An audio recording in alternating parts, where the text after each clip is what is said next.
Hey, y'all. I actually managed to be on time. Ain't that amazing? But I am. Welcome to the first episode of Mutual Kool Aid. I'm so glad that all of y'all, if you watching this live, if you watching it on the replay, however you're seeing it, I'm humbled that you're here. Grateful, all that good stuff. This has been a long while in the making, and it's cool that it finally came to fruition. If you've been following Mutual Kool Aid, if you've been following my main account, Three Sided Dream, you know that this space is meant to be for people to be able to come together as a community, right? Hey, there's my Portia. Right, this is meant to be part of a community. Hey! Hey, I love your hair. Oh my god. Thank you. I did it together. My hair There we go. Okay, so you gotta get your whole hair and all your hair in the frame, bro. Yeah, I see the glory. But yeah, it's supposed to be a space where community can come together, talk about just different issues. I like people would ask me like, why don't you have a book or like a show? And I was like, that's got a little bit too much mash on your spork there, bro. I don't know about all that, but I feel a lot better about the idea of just people sitting down and talking. Like I said, think Oprah's masterclass, but like real people and not like celebrities, like actual humans. real people, real life. Right. Real people.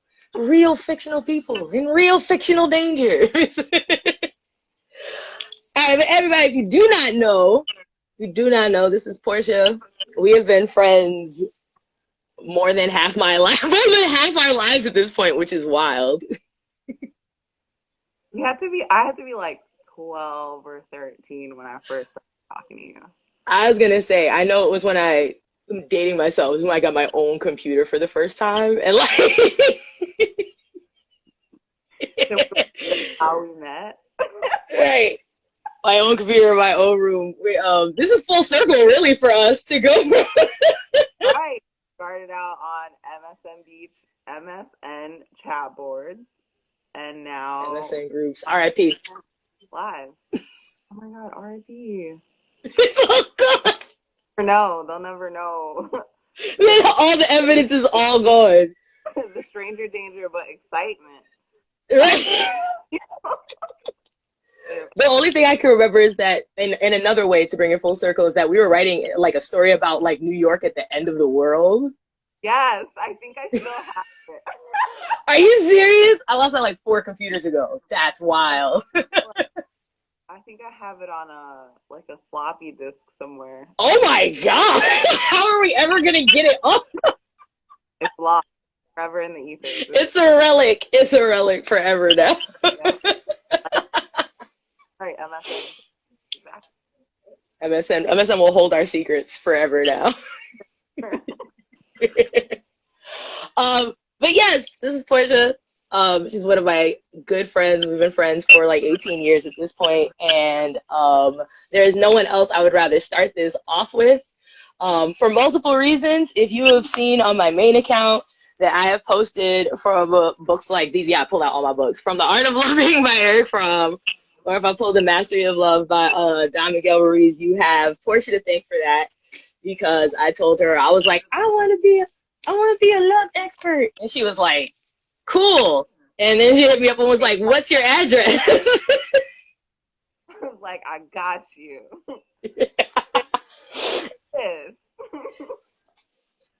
And then those 2 books were at my door, and those have been amazing books to get through. I've been suggesting them to everyone because I'm out of my mind.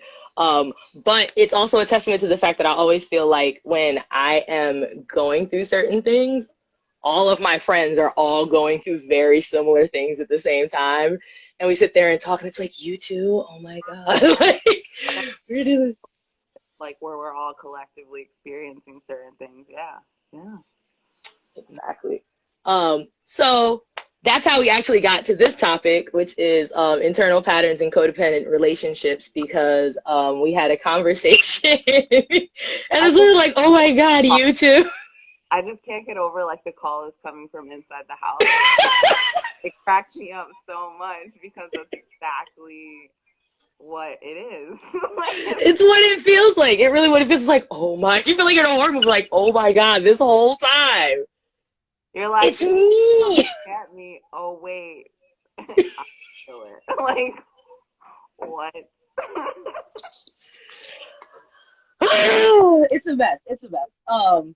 But the good thing is that it is a mess that can be surmounted, healed, worked through. Let's say worked through. Right. Yeah, of course. Like all things. Right. So I guess let's start with why we think it's important to understand codependent relationships and like what the danger is. Because I feel like a lot of people talk about codependent relationships and like this is how you know you're in one and stuff like that, you know, but I think we don't really, outside of like cutting them out of our lives, I don't know if we talk a lot about, and you know me, I'm not omnipotent, so I don't know, but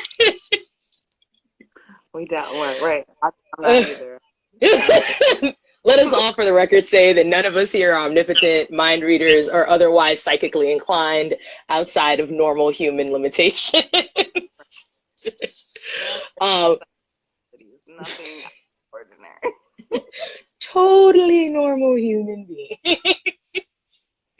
But yeah, I don't think we talk a whole lot about like why it's important to understand it and like what the danger of being in those kinds of relationships is. So I'm gonna open the floor to you first. Or, yeah, I mean, I think that like, so like I looked up what codependent relationship meant. Like, Come on, scholar. look, hey Savina, just to have like a textbook definition of like what codependent relationships are. So Google said, am I allowed? Well, I don't know, whatever. So Google, are we gonna get fined if we mention Google? shut it down. Diddy pops in my life to tell me to shut it down. It's over. It's over before it began. So yeah, it's described as like a relationship that is imbalanced where one person enables like another person's bad behavior, inconsistency, addiction, da da da. So like I mean I think like just from that definition, of course it's not a horrible, oh well no, I mean it is a horrible thing. Like I think like not I'm not saying that like you should feel horrible if you are in a codependent relationship. But what I am saying is that it's not a great feeling. Like I've been in several codependent relationships, whether they were like friends or romantic, and like I remember like losing these parts of myself in being in those dynamics. And like it was weird because like at the time like everyone around me would like be really encouraging about the dynamic. Like it wasn't like calling out that it wasn't healthy or calling out. We do love a definition over here. We love That's it. We love, let's give it context, let's give it structure. Come on, Merriam and Webster. think outside the box, you need a box. But yeah, like, you know, it was so bizarre because then when I got out of those relationships, like people would call out things to me that like I couldn't see, but that they could see. And there is like this weird, like, not weird, but like there's this kind of stigma around talking about it when people are in those relationships. But like, it's perfectly okay to call it out like once it's over. Like, oh, you finally broke up with them? Let me tell you about how you messed up. if you notice this and we're friends, like I could see it and you could see it, why wouldn't it? You know? You remember those old shirts they used to sell in the city with like Bugs Bunny? It's like when you see the cops, Warner Brother. That's how I feel like if you see a codependent relationship, Warner Brother. Like Exactly. But that like speaks to people not, or like this like culture of not addressing these types of relationships when people are in them. mm, And maybe it's like also this place of like us not wanting to accept where we are codependent. So we're like, we're not going to call it out in anyone else unless, you know, they're in a place where they can receive it. And it's like, I would rather mm. you like fuck up my whole life. Okay. Like, yes, I might be mad at you, but when it ends, I'm gonna be like, you know what? They were a real one for like showing me what I could felt, you know? Like when I finally eat that humble pie, I want it to be for a reason. Like nah, I that's a good point that I like about like not thinking people are in the space to receive it.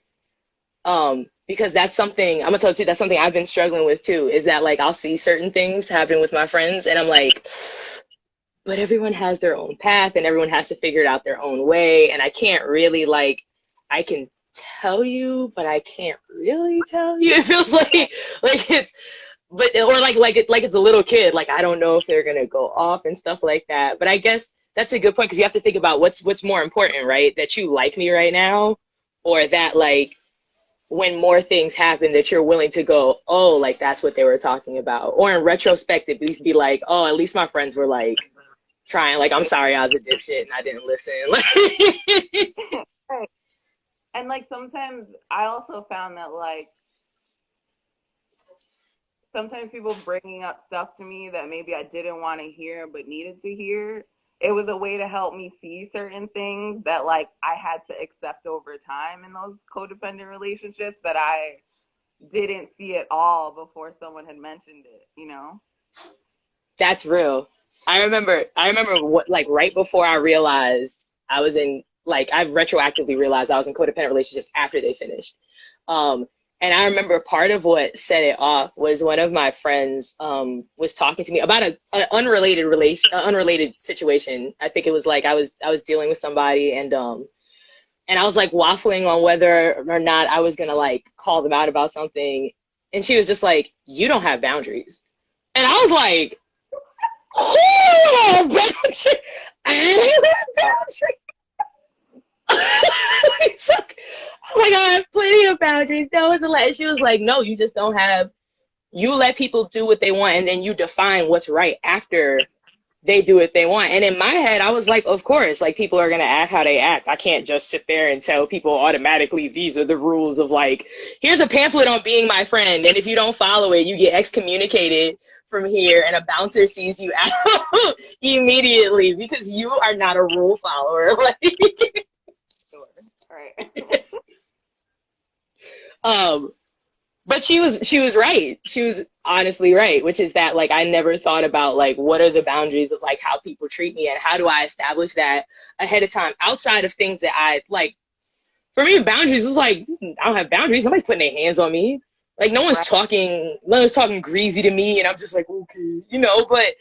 But you're right. Like yeah, maybe that's a boundary because like it's a generally accepted boundary that it's not good to do that to Right. people, like most people. But like Yeah. you know a pamphlet is a brilliant idea. I love that. Here's a list of all my major traumas. Right. A list of my traumas. Here's a list of my boundaries. Here's a list of my interests.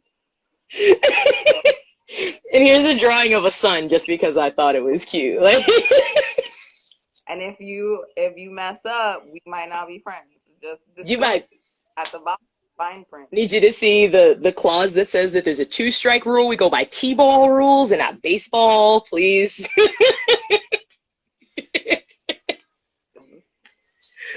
Oh man, but that's a really I do like that point, and I think that for me it's like important because in my experience I jump from one to the next immediately. You know, Same. I Yeah. sat down and I thought about it, and I've had I had two my codependent relationships were friendships, and they were back to back. I literally jumped out of one to go to the next. And I thought they were completely different. And I was completely wrong until I got out of them. And one of my other friends who had seen me through both of them were like, yeah, like that wasn't healthy. Right. Like, right when I started working on it is right before I almost put myself into another one. You know, I was building like newer friendships and newer relationships with other people. And I realized that I was expecting the same things in those relationships that I got in those friendships, despite the fact that they both crashed and burned. I'm like, but we should be doing, like, that's how a friendship works. Like, clearly it lasted like 7 years. So that counts for something, right? And it's like, right. Yeah. Yeah. That's like, a lot. Oh, my last like 2 like codependent friendships, and they were back to back, and one like crashed and burned, and it was just like, it was bad because, like, you know, I just feel like that friend and I had kind of like started to separate, and also like I was harboring like weird crush feelings towards her, and like didn't tell her. So like even that in itself was like a weird, like it's like a codependent like behavior to be like, oh, I'm gonna project all of my shit onto another person and like never tell them. And man, like, I'm not gonna say I got out of that one. She essentially was like, yo, you're being weird, like I can't deal with it. And I was like, so hurt and being the victim, and now I'm like, nah, yeah, probably would have done the same thing. You're totally living. And then I like jumped into an old friendship that didn't work anymore and tried to make it work again, and fell back into like codependent behaviors where like I was letting this person cross all of my boundaries even though they said they wouldn't. Like, it was a mess. So like that, it's wild because when you don't learn the lesson, like you jump back into something else hoping that it's going to be different, only to then once again have to learn that like it's not, it hasn't changed because you haven't changed, and you don't understand that like you're being codependent. Like you don't understand that you're relying on this person, and like you're relying on this person, but also like you're enabling the things they do that don't make you feel good, which only in turn results in feeling shittier about yourself. And the reason like you keep returning these relationships is because you feel shitty about yourself. So you need to like manifest outwardly, and they're the worst. God, me be in a codependent relationship again. Thank you. Thank you for deliverance. I like 2 things about what you said. One is funny because, you know, for those of you who don't know, my father's a preacher, my father's a bishop. And I remember one thing, he does like marriage counseling and individual counseling. And one thing I always remember him saying was like, he would talk to people and they would be like, my last 4 relationships didn't work and I don't get it because they're all different. This one was tall, this one was skinny, and this one was rich, and this one was broke, and this one, and I don't understand. And he was like, the common denominator is you. Like, you're the one who's in a relationship with all these people. And when I was younger, I was like, that's so mean. Like, I was like, it's not her fault. Some people are just bad. Like, some people just she's doing her best. Like, leave Brittany alone. Why? That's such a timely throwback.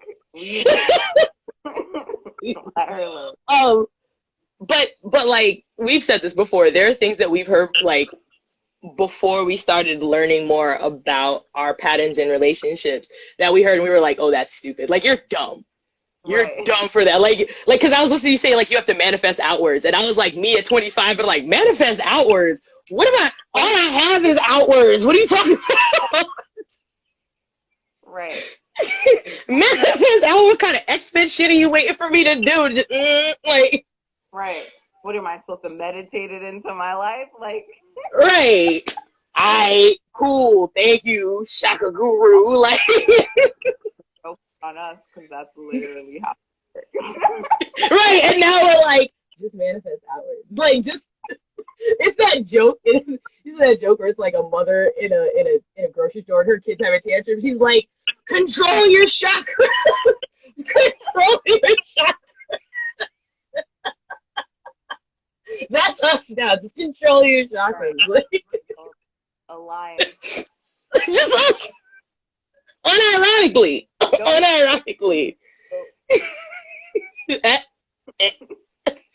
um, and the second thing I like that you said was that, like, when you thought about it on the other side, you were like, yeah, I would have backed away.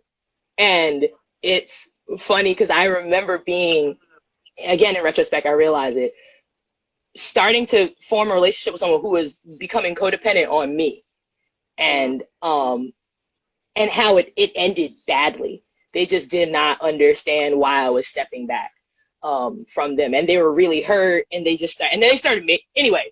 We're not going to bash people. Beyonce said, I'm not going to bash you on the internet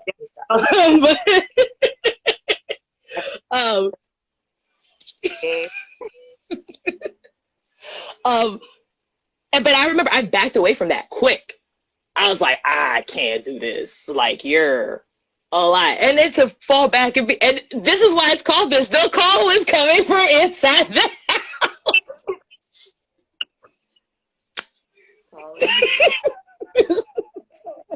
It's just me.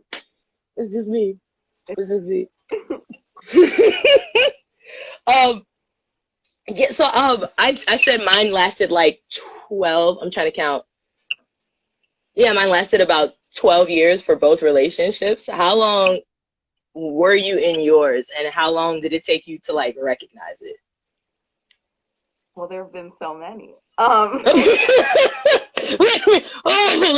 Let's figure out which one we're talking about. Well, like, okay, so like the first romantic codependent relationship. Well, I've only been in one relationship, so it's also why I was very nervous to speak on this, because I was like, girl, I don't even like date people like that. Like, it's not really my thing. Like, I've tried, and my body won't like acclimate to it. Whatever. My body's rejecting the dating implant. I just can't. Like, I can't. I tried like the dating apps. We've talked about this. I tried the dating apps, and it's like, I don't know what it is. I don't know why I'm so adverse. But my first romantic relationship lasted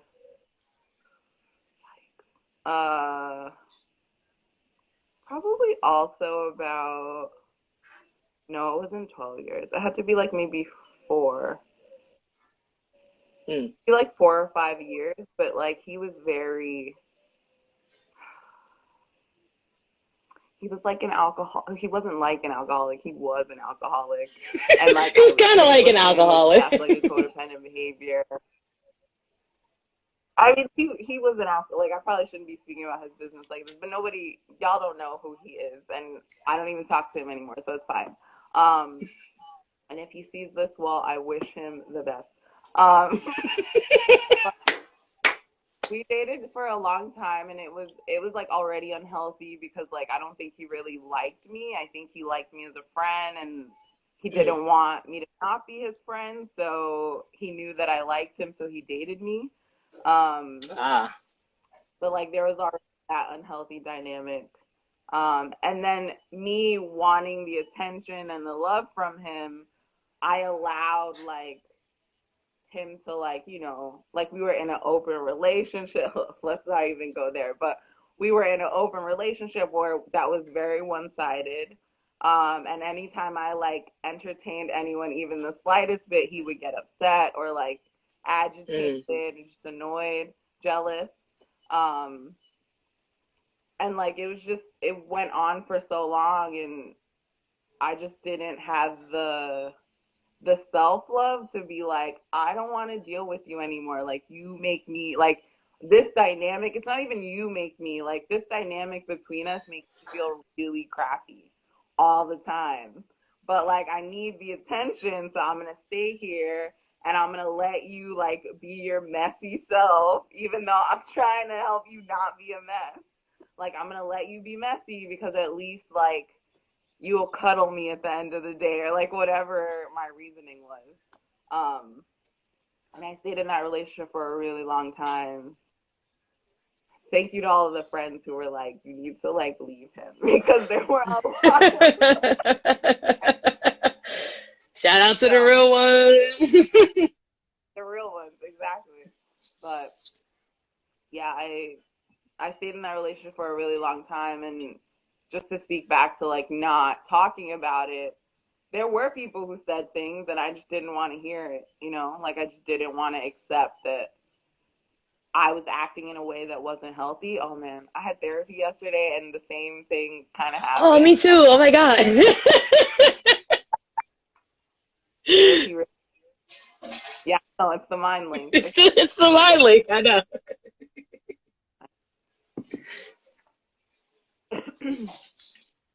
Yeah, but yeah, the same thing happened in therapy yesterday where like I was trying to self-sabotage and like cut down my sessions, and my therapist was like, Portia, this is what you do.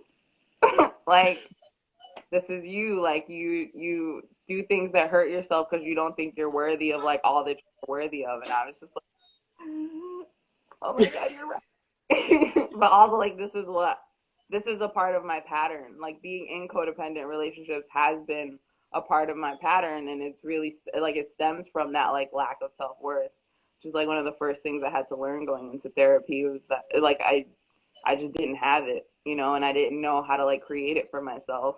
And so every like codependent relationship I've been in has been like an extension of that, of me trying to get validation from somebody that I couldn't give to myself. I like that you brought that up, because I think when we think about codependent relationships, we tend to just focus on the dynamic that's between us and the other person and how that's like unhealthy. And so we focus a lot on that.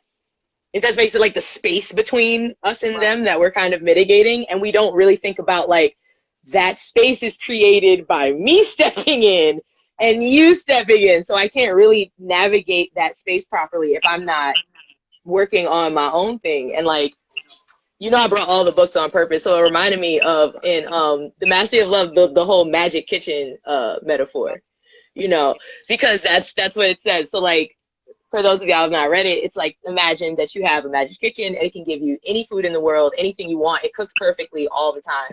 And so if someone was to come in and be like, I will give you a pizza if you just do whatever I say, you're gonna be like, yeah, okay, I'm gonna make a pizza and you can leave, like, because you know you have this magic kitchen. But like, if you don't know that where your next meal is coming from, or you think that you think that the cabinets are bare, you think that it can't happen, that if someone comes along and says, I'll give you this pizza if you do whatever I say, you're just like, I don't know the next time I'm gonna eat. So right. And then and that causes more anxiety, because there's the fear of like it's gonna go away. There's the fear of one day they might not want a pizza, one day they don't want to bring me pizza, they're gonna give my pizza to somebody else. And it's like, you've got a whole stock. We got food at home. We got food at home. And want here. Breezy dollar pizza. Right. And that's and like the kitchen is like our self-love, right? Our ability to love ourselves. And I was talking to one person, they were like, well, not everybody has that.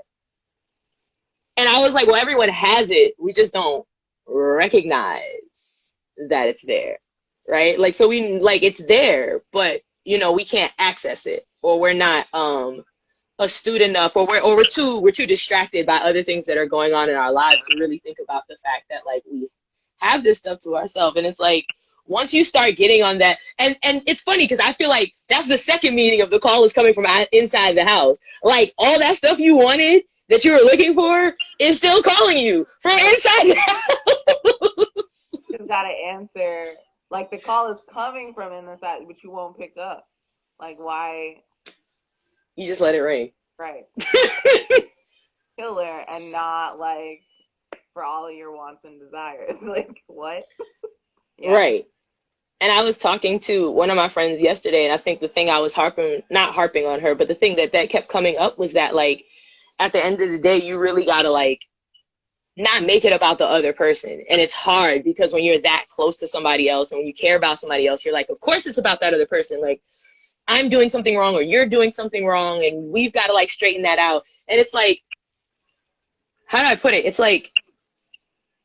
like having a brain problem that affects like your nerves and focusing too much on the fact that your like fingers are trembling and not on the fact that there's something in your brain.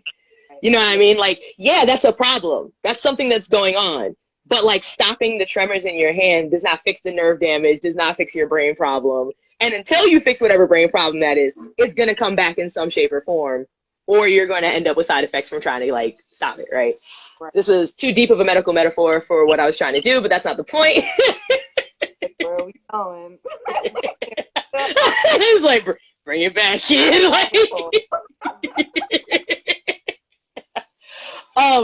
But yeah, so I feel like, you know, I kept saying like, you got to think about what it is with you. So for me, it was, I had a lot of deaths in my family when I was younger. And moving up to now, you know, at this point, my birth mother has passed away. All four of my grandparents have passed away. And things like that. And so for me, there was this idea that like people are going to leave and some of them won't have a choice. Right. So if I find someone who now chooses to be with me, I'm going to do my hardest that they won't choose to leave because I've already seen stuff. I've already seen proof that people just leave. So if you've chosen it, like, I don't know, you thought you was going, like, we're cool. I don't know what you thought. Right, we're supposed to be friends forever. Like, you are not allowed to leave. Like, it's also like a controlling, I have control issues. Like, I can say it now and not judge myself. I have control issues. This is where my anxiety comes from. And like how my anxiety manifests is me trying to like control things that are outside of myself. And like, that's exactly what that is. It's just like, you're so like, oh man, I lost my train of thought. You got it. I believe in you. Throw it back.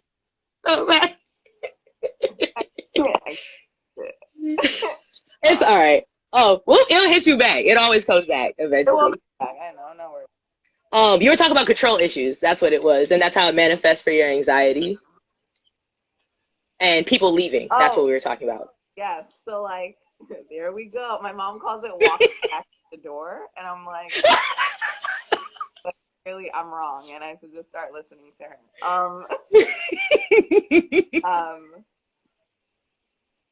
Wait, don't do it again. Come on. Okay.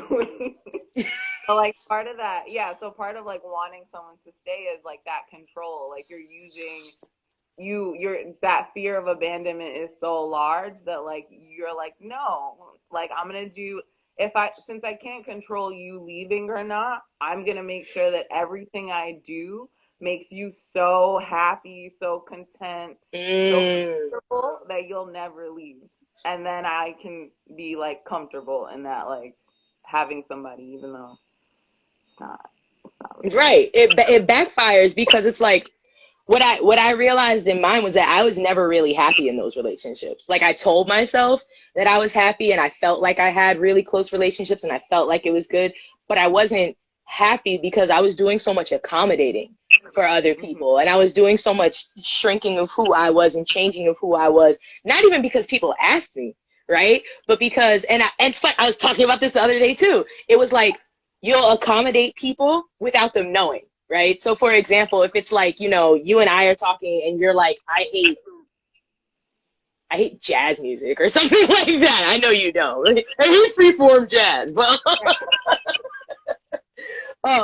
but if you and so if I like it, right, my idea would be like, I'm never gonna mention jazz around Portia. I'm never gonna bring it up. If there's a great if I go to a great concert and I have a great time, I'm not even gonna like bring it up, or I'll bring it up like, oh, I went to a concert and it was cool, and therefore I change. But in changing part of myself, you don't know I'm doing it. So your experience of me is that's just how I am. Like that's just Naia doesn't. Okay, she's not that interested. And for me, it builds up resentment because now I'm sitting here like, we got to talk about every time she wants to talk about the freaking Blues Brothers, but I can't talk about freeform jazz around here, and that's not fair. And that whole psychic drama is going on in my head, and you're chilling. And like the other person usually does, like you said, they have no idea, like they have no clue the universe that you've created in your brain just because you like want them to, like it's just because you want them to stay. Like it's really just you just want them to stay. And so Right.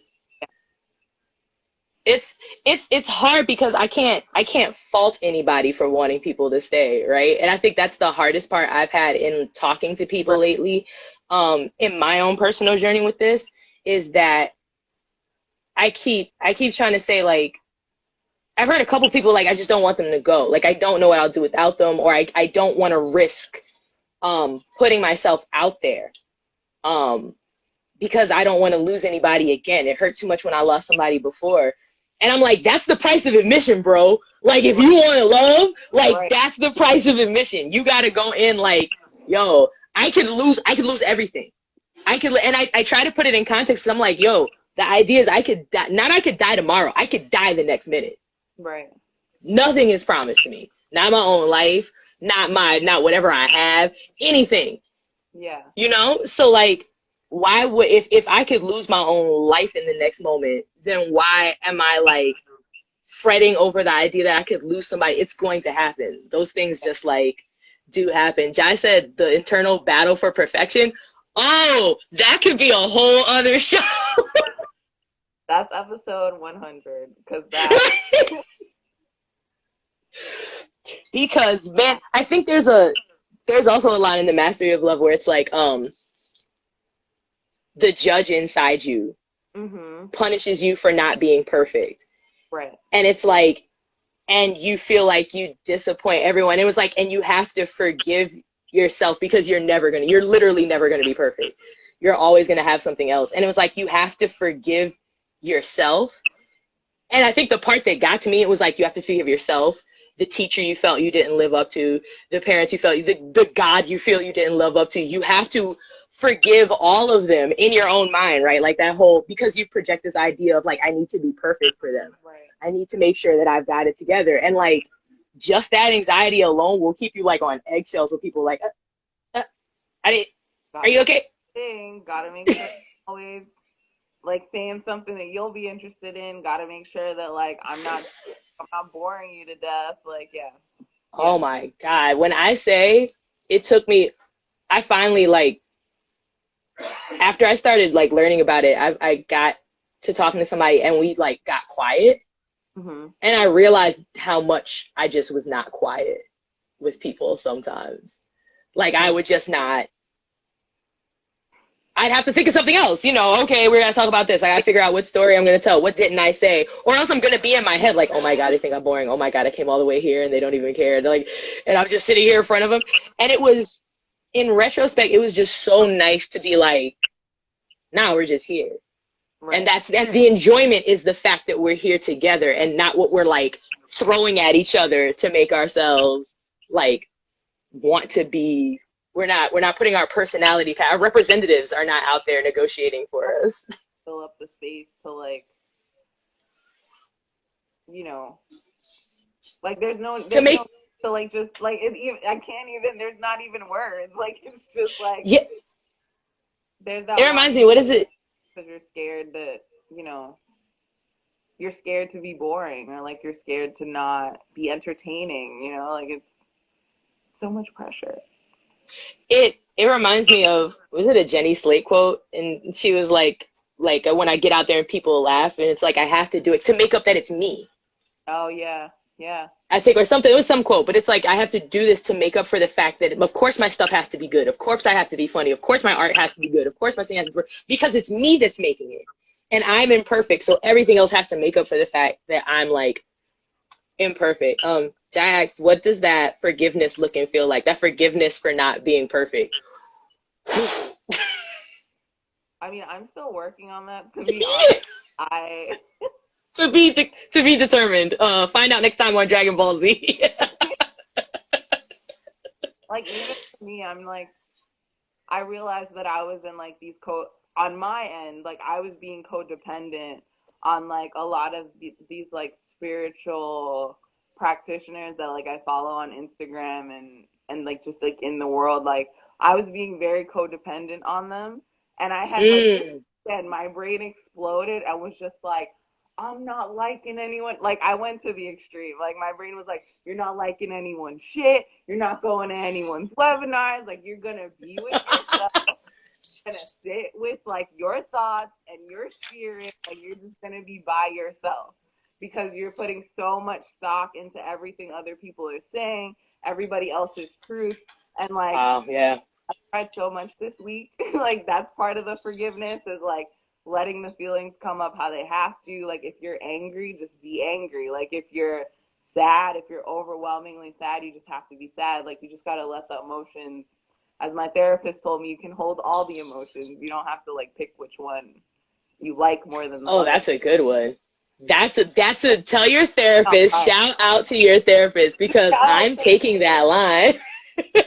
Shout out therapy. If anybody wants a 2 free weeks of BetterHelp, hit me up. I will gift it to you. Hashtag sponsored, okay? Hashtag sponsor me. But for me, my forgiveness has personally been, I extend a lot of forgiveness to other people. I'm always very understanding of like when people hurt me or do things that hurt. Let me say this, when people do things that hurt me, right? Because not everyone intends to hurt you, but that doesn't stop people from hurting you, right? So when people do things that hurt me, I'm always thinking of, if I can understand it, I can forgive it, right? Like if I can figure out, like if somebody yells at me and then I found out they had a shit day at work, I'll be like, okay, all right, that's fine. But if I had a shit day at work and I yelled at somebody, I would think about it for days. Like, I can't believe I went off on that person, and that's not the kind of person I am, and that's not the kind of person I want to be, and I'm failing, and I'm regressing, and I'm awful, and I need to apologize to them. I got to make them brownies, and all this kind of stuff. And I think I like tweeted this the other day. I was like, the moment that I have more like love is compassion, understanding, respect, communication. The minute I do more of that for someone else than I do for myself, I fucked up. Right. Like I'm toast, because, and I said, that's not a barometer for how I let other people treat me. That's a barometer for how I treat myself. So if I can sit there and I can look at people and be like, oh, that's terrible. They had a terrible day. Oh, I understand they're under a lot of pressure right now. Oh, I understand, like, this didn't work out. Then why can't I sit and say to myself, oh, yeah, I didn't answer that phone call, but you were tired and you didn't have the spoons right now. And you can always retroactively apologize. There's always space to go back and try to rectify, you know, or, yeah, I didn't get up as early as I thought I was, but my body needs to rest. You know, my body deserves to rest and do stuff like that. Oh, maybe I wasn't productive the way I thought I was, but I got to play my bass guitar badly, which is something I haven't done in a while, you know, so I can, for me, forgiveness for not being perfect is allowing the space for me to veer off of, for myself to veer off of the ideal me that I have in my head. The fact that the ideal me is not a line, it's like a wave, right? And me is the average, I guess. In terms of forgiving other people for how I don't live up to them, I think it's the same thing for me, because I had to realize that a lot of times the standards that I had for how I thought I needed to present and do for other people were standards that I had self-imposed. Right. I had a really good conversation with my stepmom one time, and I like broke down, and I was like, I'm not living up to what you want from me. I know you want so much from me. I know you want, and I was like, but I'm sitting here like, but I didn't finish grad school, and I'm like still living in the house, and like, yeah. Right, I'm failing. I'm a big baby doo-doo head. I'll never make it. Like, just put me in the cornfield. I'm a bad man. And she was like, I'm so proud of you. She was like, oh, you've done so much. Like, you're so smart, and I love this thing. And I just like couldn't stop crying, because I was like, she's right. She never said that I wasn't living up to some standard, right? Like, no one's sitting there going, hey, Naia, guess who needs to be making another 10K a year but isn't? It's you. Like, no one's doing that but me, you know? And my and to bring up my therapist, because I can't leave her out, but my therapist was like, one of the first things she asked me, she was like, you have really high expectations for yourself. And I was like, yeah, I guess I do. And she said, why do you have expectations that don't make you happy? And I felt like the bread makes you fat and Scott Pilgrim was like, my expectations are supposed to make me happy? And I spent 3 weeks asking everyone I knew. I was like, do your expectations make you happy? Am I the only one who's having expectations that don't make me happy? Like, where is this?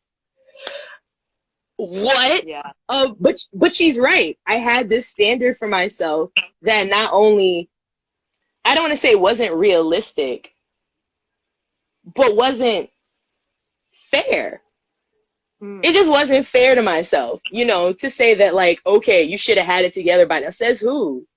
Right. Like, says, and what's together? And what's the standard that you're using? Like, oh, like, my best friend's a lawyer, like a government lawyer. And I'll be sitting here like, I helped a kid turn a fraction into a decimal today.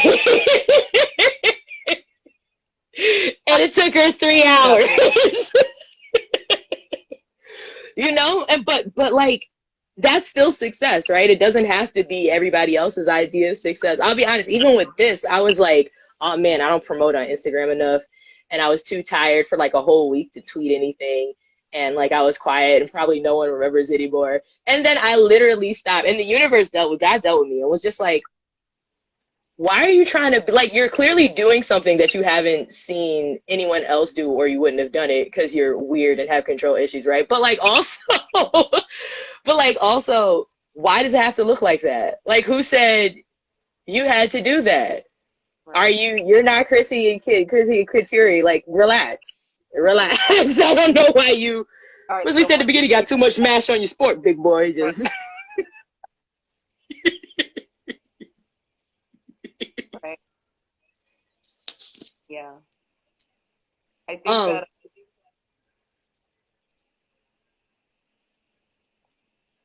Man, my brain is just like, nah. It's all right. What do you think you do a little self-sabotage behavior and be like, oh my god, Naia, I don't feel well. Like, can we like reschedule? My brain is like, shut up. Go. Get out of my head, because that was me. I was like, what if we move it another week? What if I just don't do it this week? Like, what? No one will notice, right?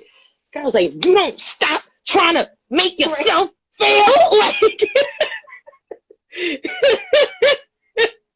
but those expectations are being good. That's what like fuels this like anxiety, is because you have all of these unrealistic expectations without even like I do the same thing where like I have all of these expectations about who I should be and like how I should speak and like when I should speak about certain things and like even like in how I write something, my grammar, like I'm just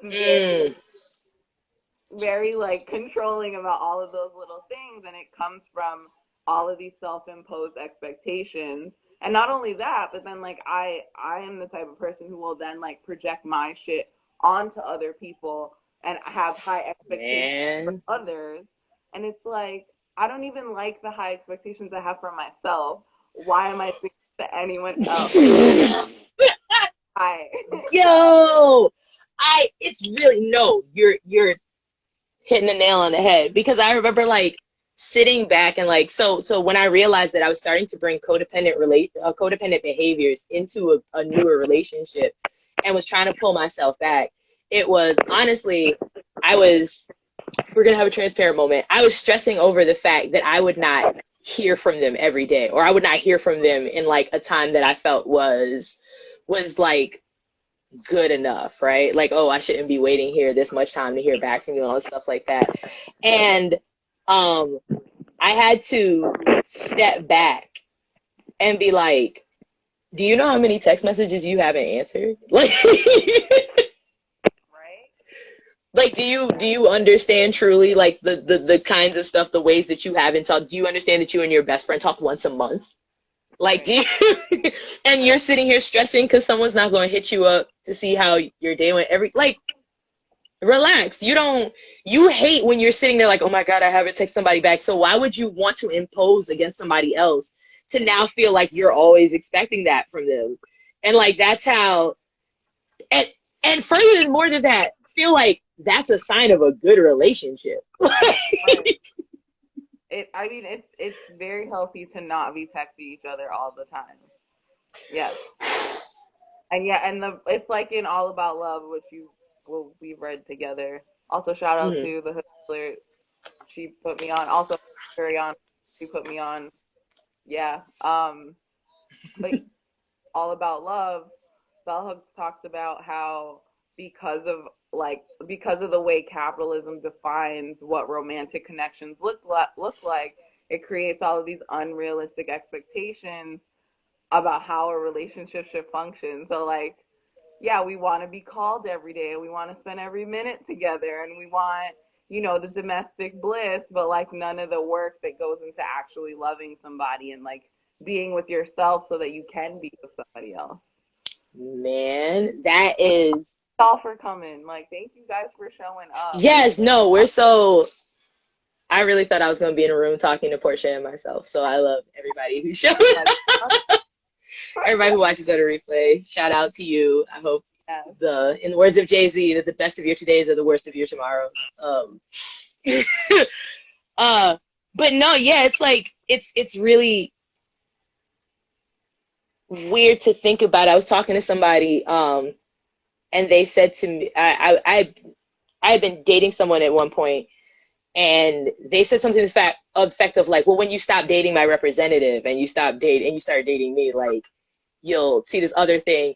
And I like paused the entire thing, and I was like, okay, so like, I understand what you mean. Like, I more than that, am appreciative of the fact that you're cognizant, right, enough to say that there is a representative. Right, we're go steps, right? I was like, but at the same time, I feel like there's a difference between, I call it emotional DLC, right? Like, you don't need all the downloadable content at the beginning, right? Like, you don't need to know everything at the beginning. There's a difference between that and putting forth up what I think Eric Fromm calls it, the personality package. Oh yeah. And it's like you shop that around for like, what's the best deal I can get for what I'm working with, right? And but that's hard because again, you want people to like you. Like, I want you to like me, and I want you to be here with me, and it's a horrible thought that you would leave and everything like that. And so it's, I feel like a codependent relationship is when you are the representative all the time. Right. Exactly.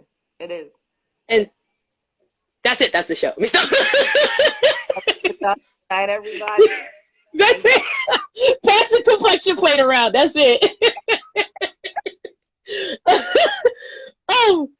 But yeah, it's like you're that false self all the time. And I remember wow, I just thought about this. I remember one of the things I used to think to myself was that like nobody knows me, or like, no, I can't be my full self around anybody. I can't relax.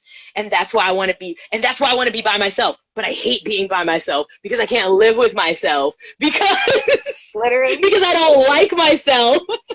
Literally me in therapy yesterday. Yes. Yes. The cycle. And it's just the whole cycle of it. And then I had to stop, and I was like, no one's stopping you from being yourself. You're stopping yourself. Right. I still catch myself in interactions with people.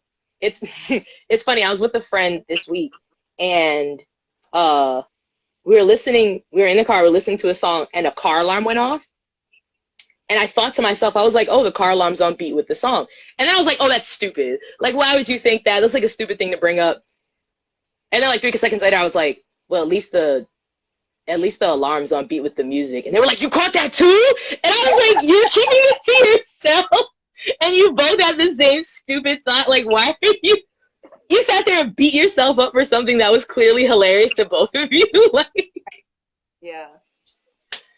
But that's how you think when you come out of these things, is that you're always like, And It's I think that was, mhm. it's the judge, like from the mastery of love. It's the judge, like constantly telling you that what you're doing is not perfect. You know, like the way that you think is not perfect, and the way that you are is not perfect, and that you need to constantly be adjusting who you are naturally to meet the world. And it's like, no, the world needs to meet me where I am, and I need to show up here. You know, like I need to just be myself, as painful as that might feel for me in my brain. Like, I had to beat my whole self? right. Yeah. Well, Shut up. Me? Like, like, yeah.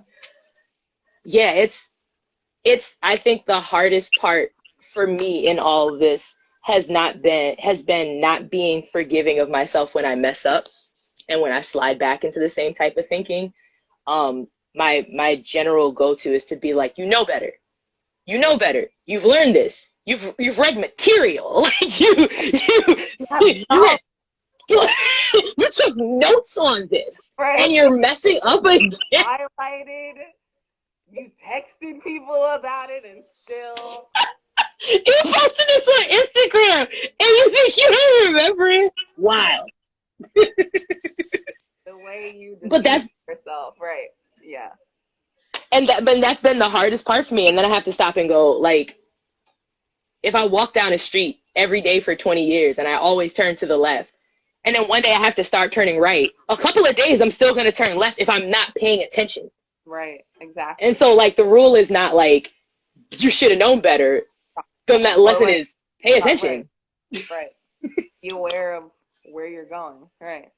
So I'm gonna ask this last thing because it was the last thing I posted on the Mutual Kool Aid page, and I think it's a discussion worth having. Is that, do we think that a codependent relationship can be rehabilitated, and what's needed for that? I will say I don't know if I've ever successfully renegotiated a codependent relationship. I think both of them just ended. The relationships that I had, the romantic relationships that I had, were not long lived enough for, I think, me to try to rehabilitate them. I'll admit there's one that I really still want to. I kind of want to go back and just fix things, just because it was like last year. So in my head, I'm like, but it can be fixed and we can be cool again. Right. That'll work. But I don't know. I don't.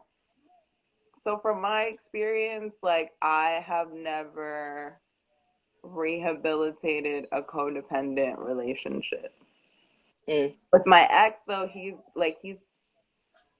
a textbook narcissist. So, like, I just would never, because that's just not, like, that's just opening up all the wounds again. And I tried with him. Like, I tried multiple times to rehabilitate that relationship. And the last time I tried, it wasn't even really a try. It was just an experiment to see if he would fuck me over again. And he did. So I was just like, oh, I was like, as if I didn't learn the lesson enough. Like, Liz, I love you very much, but it just reminded me of that line. It's like, so you thought you was going to go to the circus and not see clowns? Like,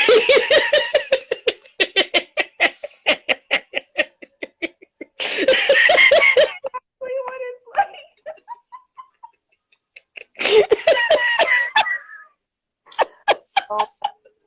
Yeah. I should have telling you about those. You would have really brought me out of the drama of it all. And anyway. Yes, exactly though. It was like I was just going to the like, it wasn't even like I didn't think I was gonna see clowns. I was like, but what are the chances that, like, what's the chance? If I walk into this big top, what are the chances I will see a clown? They gotta have other stuff. But I want to see if I see a clown. Like,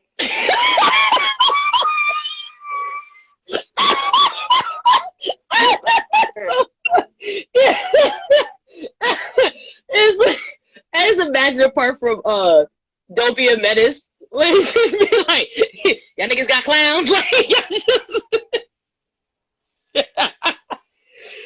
Oh my God. All right, this thing is trying to tell us we got 15 seconds remaining, which sucks. I didn't know there was a time limit on it. Right? I didn't realize that was a thing. I thought they give you like a minute warning or something. Oh, I didn't know either. It just popped up on my screen. I've never been live. I've never been live in my me life. neither. Ever.